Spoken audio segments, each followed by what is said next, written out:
Welcome, guys. Today we're talking about worldviews, a really interesting topic of education. So today I just want to read you a quote.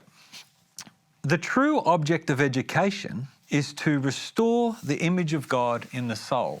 Now, obviously, this is a biblical worldview, but Justin, what other worldviews are out there? Well, there's evolutionary theory, belief that the Big Bang gave way to all life. We've got Hinduism and Buddhism talking about reincarnation. And of course, the three monotheistic religions of the world, Judaism, Islam, and Christianity, believing that God spoke the worlds into existence. So, we're looking at those monotheistic religions. How can we what's the differences there? Seriously. Well, I guess when we look at the biblical worldview, that we could consider what that comprises of. The very first verse of the Bible tells us from the get-go, in the beginning, God created the heavens and the earth. So it assumes that this didn't all happen by chance, but there is intelligent design because of an intelligent designer.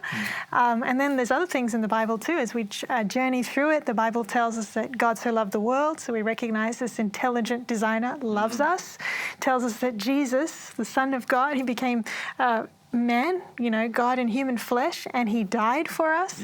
It's just an incredible biblical worldview that's presented. And it's really important to have a worldview that is biblical because it's how you see the world. Everything you look at in the world, you see through those lenses. That's right. And, That's true. Yeah, and something else about the worldview of these three monotheistic religions everything being spoken into existence, they all agree as well in the fact that we're made, well, to a degree. Christianity, of course, with the Bible is the very clearest, and Judaism as well with Genesis, having that in the Torah, that we're made in the image of God, and that sin has damaged that to some degree. And what's interesting is there are a lot of very philanthropic atheists in the world, a lot of very caring people who are atheists. They're humanitarian and helping different people in need. But in reality, evolutionary theory, Darwinian evolution, has no explanation for morality. In fact, if Darwin was right, then it would mean Hitler wasn't wrong, because he was just wiping out the weak and trying to create a super race, which is what evolution says is natural. But in the Bible, we have a different picture, that we're made in the image of God. We have a moral compass, and although it's broken, as the quote you read earlier powerfully says, the Bible teaches that God wants to restore that moral compass and the image of God in us through Jesus. So what we're seeing is the Bible is actually, it's not really meaning to, but we're seeing evidences of God in our society, in our world, and we're seeing, for instance, we've got a 7-day creation, we've got 6 days of creation, and then the 7th-day Sabbath. And we notice in the planets, we get our time, the Earth rotating on its axis gives us a day. The month going around, we get a month, or the moon going around the Earth, a month. Right? And then the Earth going around the sun gives us a year. Now, the 7-day week doesn't go evenly into the month, doesn't go even into the year, but what we see there is no astronomical sign for a 7-day week. That's right. Yet the majority of the world kind of says 7 days in a week.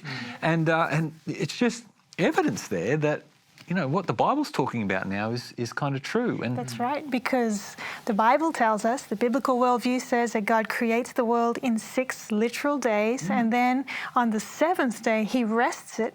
He rests on that day, and he fills it up with meaning. He blesses it, he sanctifies it, he rests on it. And so it's kind of like God has put within that week a weekly reminder for us that we have a loving God who made us, who died for us, who's coming soon to save, to take us to heaven, and he saves us from this planet of sin and pain. It's a wonderful worldview. It's really good. And you could narrow down again and say, how do these Christian religions how do these, all these religions kind of separate themselves, and we find ourselves in a different context of Christianity. But the thing about Christianity is that Jesus came and died for each one of us. There's nothing we can do to be saved, yet a lot of religions are telling us these days, this is what you have to do. And Christ says, look, I've done it. And that's what the Sabbath reminds us of as well. Right. We are saved by faith through grace. That's right. By grace through faith. So as we go through, as you're searching for your worldview, I recommend the Bible. I recommend the Bible as a really good textbook. Of course, I'm Christian, but what I've found in this book is something that doesn't contradict what we experience in life. I find the laws that we still keep and we still hold in this book, and a lot of things that the world is kind of, and how we feel and how we, hate to see injustice. We see that in the Bible, and we see, this is how I created you. I created you to feel bad when you steal something, or to feel bad when you kill someone, or it's a natural instinct because God is our creator. So as you're studying these different worldviews, I recommend the Bible. And I just pray that God will bless you during your journey. This is going to be a fantastic journey that you're on. So bless you.